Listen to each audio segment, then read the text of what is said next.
fit to be trying you though, bro. Yeah, he been trying me. You What dig what I'm saying? what that shit went left at? Like what? It went left, man. I'm gonna keep it solid with you, Bank. It went left the fact the minute that he was. It wasn't about the whole transgender bullshit. It was none of that shit was the issue. No, I'm saying y'all been going through shit before that. Like There you go. So I'm saying, but what you feel like you showed him to make sister. him feel like how he troll you? Cause he troll you different. Yeah, he do. than he troll other do. niggas. I think at the end of the day, man, we had a real strong brotherly bond, and you know, my business of me being amongst G Unit has always been kind of me walking into an umbrella that was already set for me. Meaning that when I walked into my whole G Unit situation, you know, I came with my own manager. He didn't want to do the situation because he already had things in place. So Sha Money became my manager. His business accountant became my business accountant. And see, at the time, I'm going to keep it solid with you. I'm just trying to get out the streets at that point when I got that opportunity of being a part of G Unit. So I made the decision to rock with what was in front of me. And as time went by, you know, our first falling out was kind of based on the fact of he felt I was being cool with niggas that he had issues with, pretty much. And like you trying to play the middle type shit. like I'm trying to play the middle type shit in this. So you feel like with that, man, cutting y'all, you feel like with that he kind of lost all respect for you. You know what? In a sense, yeah, because but it's kind of fucked up for me because I never played the middle. I always was a nigga that was on front line in any situation about his situations. You know, I never had an issue with a nigga like Game. I never had an issue with a nigga like Fat Joe. I never had an issue with none of these niggas, the Locks at the time, or even Dipset. But I feel like musically though, you was riding with him because on For the sure. records we'll hear you take For jabs. sure, of course, you know that's what I'm my saying? bro. So yeah. what I'm saying is this: I didn't create these issues with these niggas, but when I seen these niggas, I wanted to see what it really is. So it was times I done ran into Fat Joe in Chicago, and ain't no bitch and homie blood. You know, it almost kind of went down in the arena with me and homie. You know, it was situations where any situation that he had with any of these niggas has been addressed or been approached by me in some kind of way, even down the game when shit was rocky. And they never got that way. And what would fuck it up was, you know, once those approaches happened or whatever, niggas would kind of push a line and say, well, look, we ain't got no problem with you, but we just don't fuck with homie. You understand, type of shit. Now that's my bro, and I would make sure niggas understand that. But I would also go back to him and relay that to him. Hey, nigga, I just ran into homie. Them niggas didn't look like they wanted no pressure. And explain whatever the situation was. Even when it come down to Jim Jones walking on that I think it was Rap City back in the day or some of that when he brought Jim Jones out. You know, that was me. Had bumped into Jim Jones in the back and was like, hey, what he really do? Homie like, man, I ain't even on that type of time. I said, well, 50 around there, homie, you know, let him know. See, I was a good soldier before I became a boss, period, but with any of this shit. I was always a soldier of the crew. You get what I'm saying? Was all this before the phone call? You remember the all of text this phone? this was before the phone call. See, once he kind of got the notion of what was going on, he pushed me out of G Unit based on the fact of, honestly, him and Sha Money were having issues at that time. Sha Money was the manager. The niggas sit me, Banks, and Yayo all down in the office one day and told us we got to get rid of the nigga. Sha Money had became more my best friend, my partner, than even him, and that was his best friend. I'm the best man on this nigga wedding. You understand? So for me, and then I'm working, and then my album was set to drop 2 weeks later when this nigga's telling us just to get rid of a nigga. My bond and loyalty is a little bit different, so it's like Banks and Yayo, they kind of, you know, went with the punches. Me, I made the decision to rock with homie. I ain't had no fucked up issues with them. To this day, I don't even know what they issues was truly about. Niggas say it was about money or whatever. But once I made the decision to rock with Sha Money, homie kind of distanced himself. That's how I go though. Once you pick your side, that's how I go though.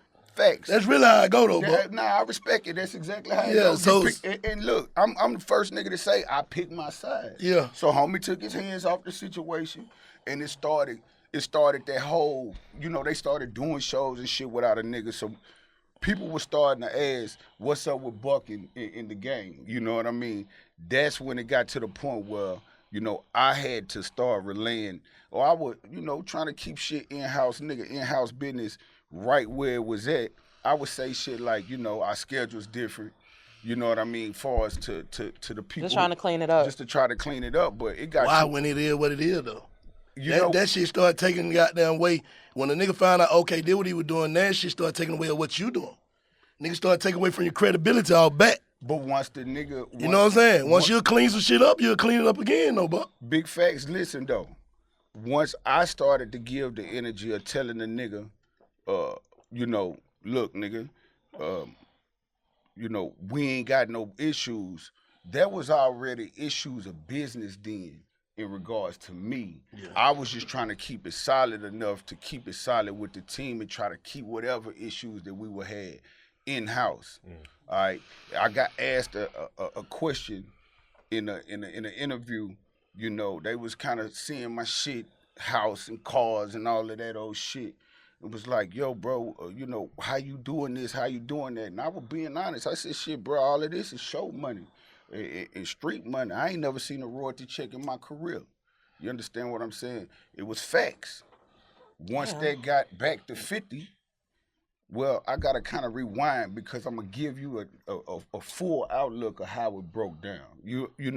Once I made that interview and spoke about me never seeing a royalty check, we were 7 or 8 months in of being separated amongst each other. The album Buck the World is when this occurred. From that point, Sha Money was getting frustrated a little bit because he was having his own problems as well with 50 based on whatever their issues was. One day, Sha tell me, yo, bro, man, we got to get this shit back right. Let's call this nigga, bro. Based on whatever issues I was having and he was having. The nigga called 50. I was on Sha Money phone when the phone call the nigga recorded. That wasn't my phone. That nigga 50 crazy. You feel me? That nigga recorded you. The police tactics, nigga. So it is. Nah, that shit water. Yeah, niggas playing. Yeah, you know how nigga. But get what he probably feel like. This nigga probably gonna feel like. This nigga Buck gonna try to say he ain't say this. Nah. If he say some more shit. Listen, this what nigga thinking, bro. That's all it is. And I know that now. You feel me? That's fact. I know that now. I know that now. You did what I'm saying. I know that then, but I know that now. I know that now. You trying to have a heart-to-heart with a nigga you done already showed me, bro, this what this is. So you trying to come back and have a heart-to-heart. Ain't no rules. So, once I did have that conversation, you understand, I became emotional in the conversation and shit. You dig what I'm saying? I can't sit here and take that you away. became emotional. You know what I mean? That came out. Emotional. Okay. Every nigga got an emotional side to him whether he choose to show yeah. it or hide. You can't show it to Real- You can't show that shit. Hell no, 50 is a different animal, nigga, boy. You feel me? So, me allowing that to come out of me, you understand what I'm saying? If you listen to the phone call or whatnot, the last words that were said. And listen to the context of the phone call and the emotional activity. That happened. of the shit. Yeah. And me speaking saying, yo, bro, like I say, it was 8 months. We had a brotherly bond. I hadn't been around homie and I don't know when.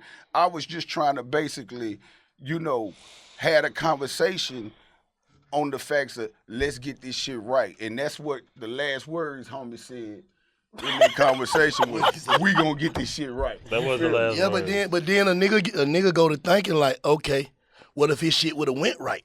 But that's how a nigga fit to looking at it like, okay, you chose your side. Now what if this shit go right? But we now, be having after the nigga said, let's get this shit right, that's exactly what started to happen. We came back and started mashing together. We was pushing the line. So when y'all everything was 100. When y'all had that No, phone I'm saying, call, hold on, shit where he put it out the next day? No, nigga, he didn't put it out the next day. That nigga held on that phone, war, like you said. Nah, look, I'm saying, he probably feel like, okay, when you chose, you and Sha Money say, okay, fuck 50.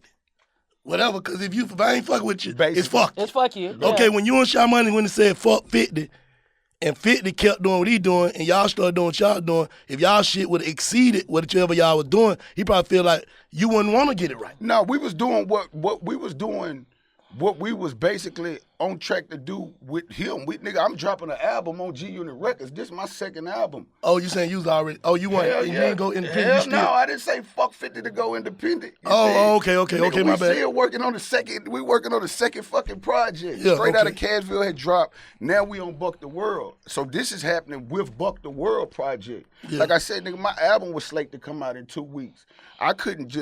I ain't got no manager. This nigga here is outside of just being. You couldn't just dangle in the water by yourself. Dangle in the water with a by project, myself a based whole on album. the Yeah. nigga didn't say, "Hey, get rid of this nigga." And I'm finna put you with this nigga or whatever. This Yeah. nigga. It was just like nigga. So for me, I'm young at the time, and really, you know, like I say. So the facts of So you let another nigga fuck your play up, really? basically, you know what I mean? Because and that's real nigga shit, Real right? shit. Cause I'm gonna get to that shit, bro. And look, we come here to get the big facts. Nah, real I shit. told you when I seen you, nigga, this open ground for you to speak and say whatever the fuck you need Facts, to in facts, regards to facts. dealing with me, homie, in any kind of way. It ain't nothing but facts coming out of here.